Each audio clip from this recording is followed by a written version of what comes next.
کس طرح ابراہیم علیہ السلام اللہ کی صفات کو تذکرہ کرتے وَإِذَا مَرِضْتُ فَهُوَ يَشْفِينِ، جب میں بیمار ہوتا ہوں اللہ مجھے شفا عطا کر دیتے۔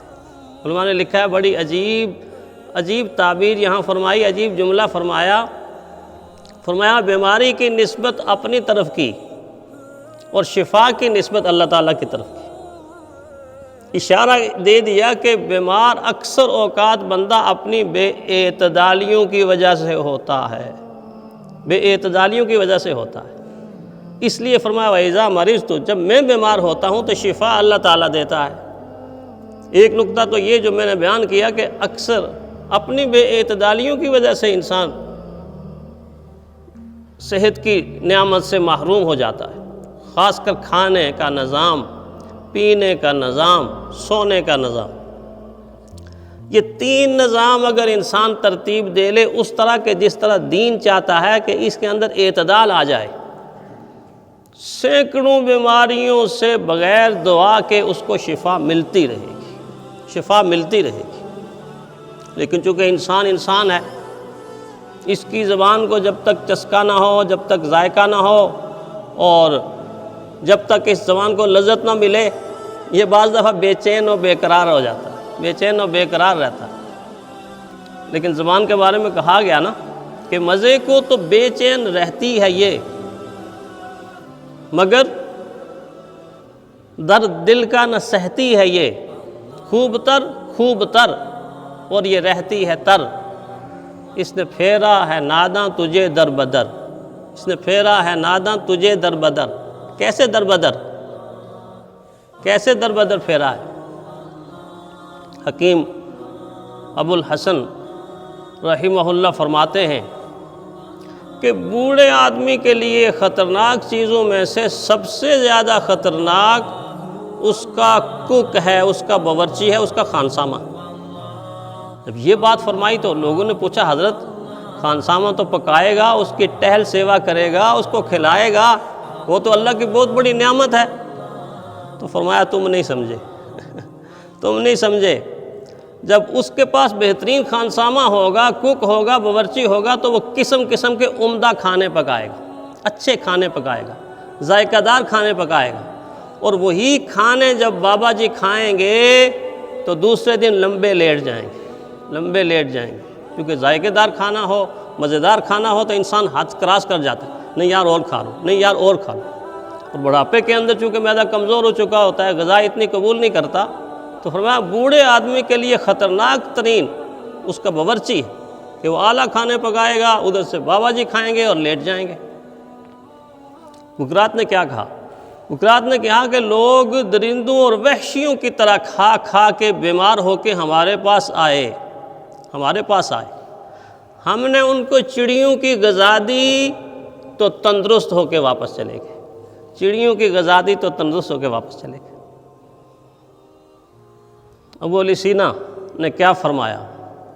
انہوں نے فرمایا کہ اتنے آدمی تلوار کی زد میں آ کر قتل نہیں ہوئے جتنے آدمی زیادہ کھانے کی وجہ سے انتقال کر کے اللہ کے پاس پہنچ گئے۔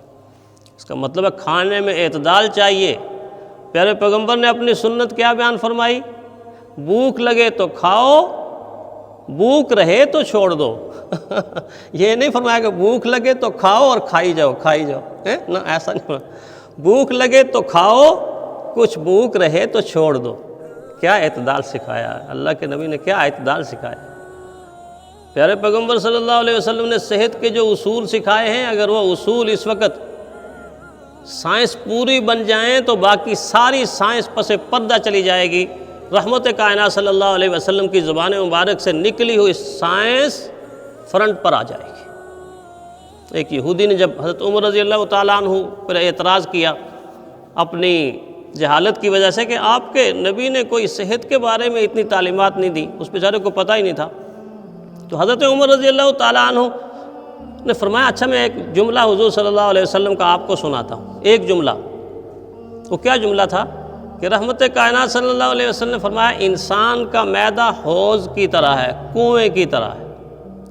اگر اس معدے کے اندر بہترین چیز ہوگی، صحت مند چیز ہوگی تو رگوں کو وہی سپلائی ہوگی، رگوں کو وہی سپلائی ہوگی۔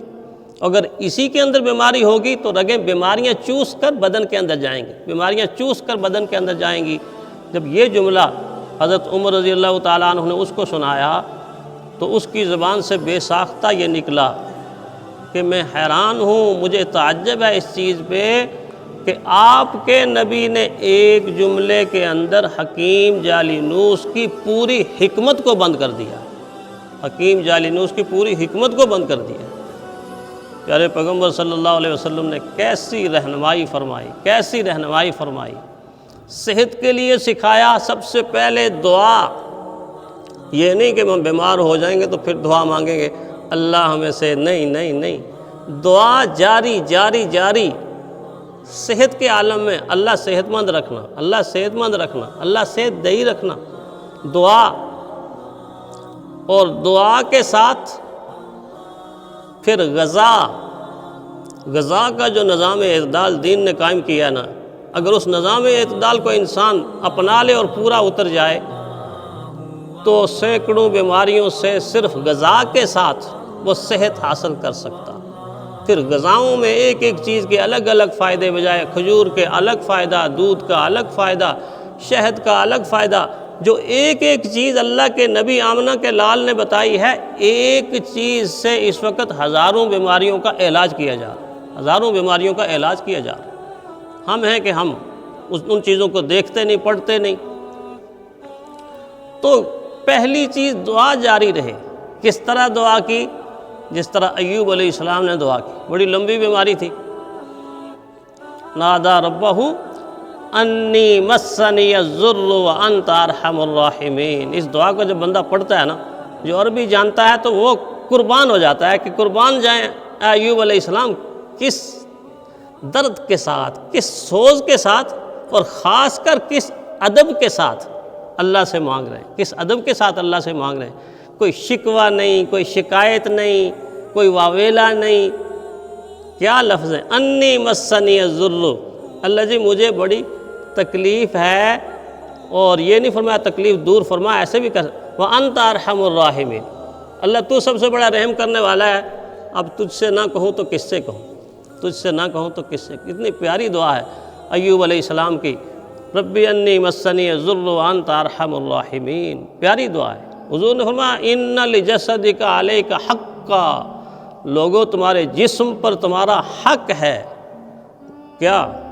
اس جسم کا خیال رکھنا، یہ نہیں کہ پیسے کمانے کی لت لگ گئی تو اتنی محنت کہ صحت بگڑ گئی۔ اس لیے کہا جاتا ہے نا، انسان کا بھی عجیب المیہ ہے کہ پہلے پیسے کمانے کے لیے صحت کو بگاڑ دیتا ہے، پھر صحت کو ٹھیک کرنے کے لیے پیسہ لگا دیتا ہے۔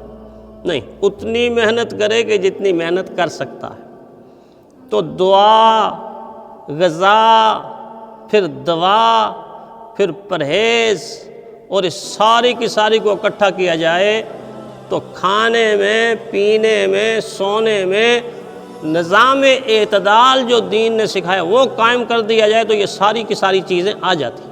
اور ابتدا میں نے کہا کہ یہ عبادت جڑی ہوئی ہے، ان ساری عبادات میں انسان لگ جائے تو ہر عبادت شفا بنتی جائے گی، نماز شفا بنتی جائے گی، وضو شفا بنتا جائے گا، روزہ شفا بنتا جائے گا، صدقہ اور خیرات اور زکوٰۃ شفا بنتی جائے گی۔ ساری کی ساری وہ چیزیں کہ جو صحت نہ ہونے کی وجہ سے انسان ادا نہیں کر سکتا، اگر وہ ادا کرتا رہے تو وہی شفا بنتی جائیں گی۔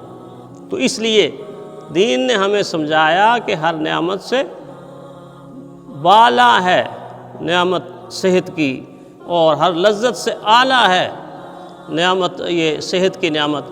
ہمیں دین اسلام کے اصولوں کو اپنا کر اپنی صحت کو برقرار رکھنا چاہیے، اور جب صحت برقرار رہے گی تو اللہ تعالیٰ ہمیں اچھے اعمال بجا لانے کی توفیق بخشتے رہیں گے۔